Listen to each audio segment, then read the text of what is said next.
I am Ferdinand Marcos, and I am the President of the Republic of the Philippines.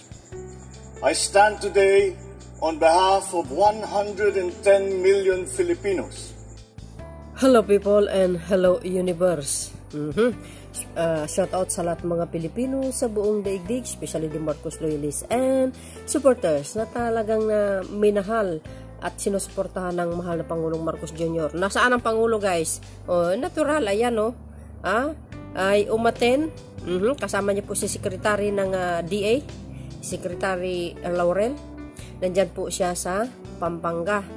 Ang sabi kasi ni Mayor Manglangke, si Pangulong Marcos Jr. naggapas. Kumbaga, nag-ano siya, guys, nag-ano siya ng palay kasama yung pangtanggal sa palay. Hindi ko alam yun, ano. Bata, gusto ko makita po yung litrato na yun Wala pa ako nakita. Siguro baka ipopost ni Mayor, no? Na kung saan si Pangulong Marcos Jr. naggapas ng palay sa Basakan, guys, Dahil dyan, guys, ang Pangulong Marcos Jr. nandyan at naggagawad siya ng mga, as usual mga kababayan, tulong na naman sa mga magsasaka.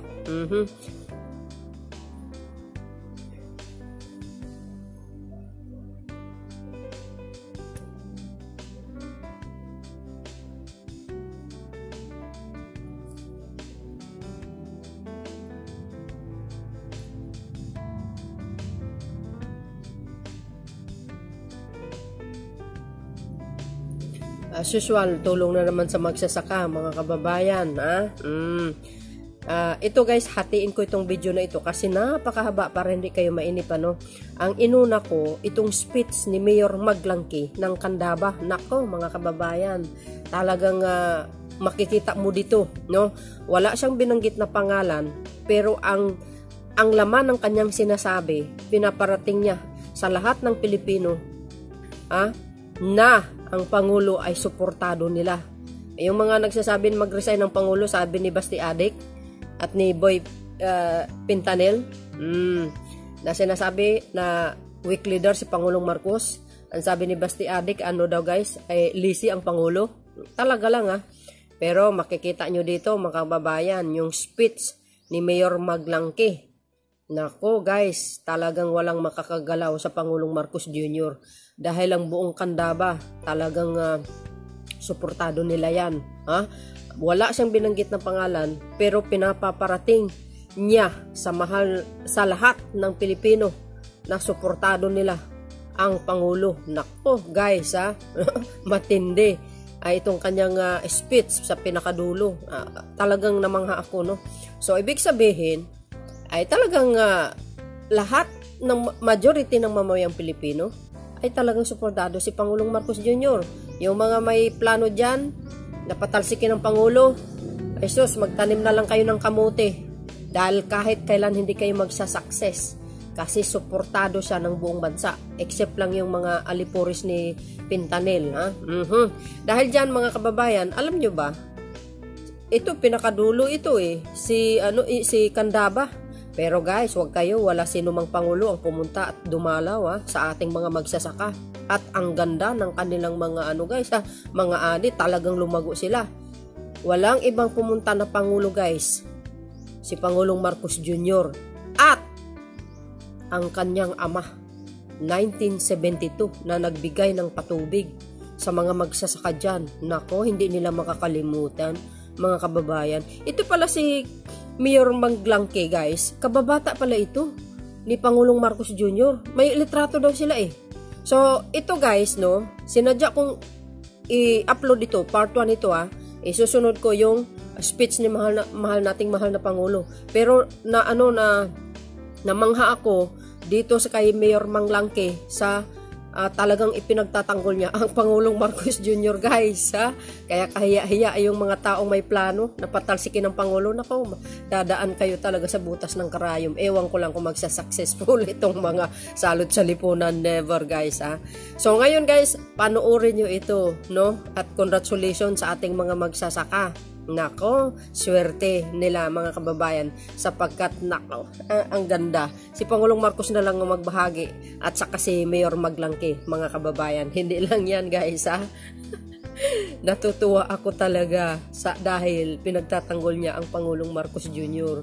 So yun guys, see you on part 2 ng video na ito. Maganda. Thank you guys for watching. See you again on my next upload videos. Bye bye bye and babus! Maraming salamat po, Mayor Maglangke ng Candaba. Magandang umaga po sa ating lahat. Inaanyayahan po natin si Candaba Mayor Rene Maglangke upang magbigay ng pambungad na mensahe.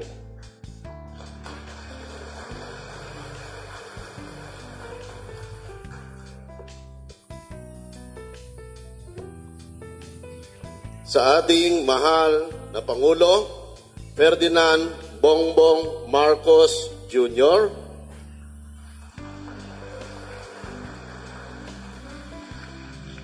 Secretary Francisco Kiko Laurel Jr. of the Department of Agriculture, sa lahat ng dumalo sa mahalagang pagtitipon na ito, magandang umaga sa inyo pong lahat. Ang Candaba ay may lawak na mahigit 20 hektarya ng lupa na binubuo ng 33 barangay. Nandiyan po sa harapan ang mga barangay captain natin na ang 19,000 hektarya po nito ay ginagamit namin sa agrikultura. Na ang nagtatanim po namin ng palay ay mahigit 10,500 na pamilya at nandito po ang kulang na 1,000 na nabiyayahan ng mga ayuda galing sa inyo po, mahal naming Presidente at kay Secretary Laurel. Yehe! Yan ba? Magre-resign? Ay! Pahiyak kayo. Nandito po tayo ngayon sa Barangay Mandili na kasalukuyang umaani ng turf crop na mayroong halos 2,000 hektarya. Wow! Na kanina, kung nakita nyo, ang ating Presidente mismo ang sumakay ng harvester at siya ay gumapas. Ala kayo! Gumapas! Naluma kayo.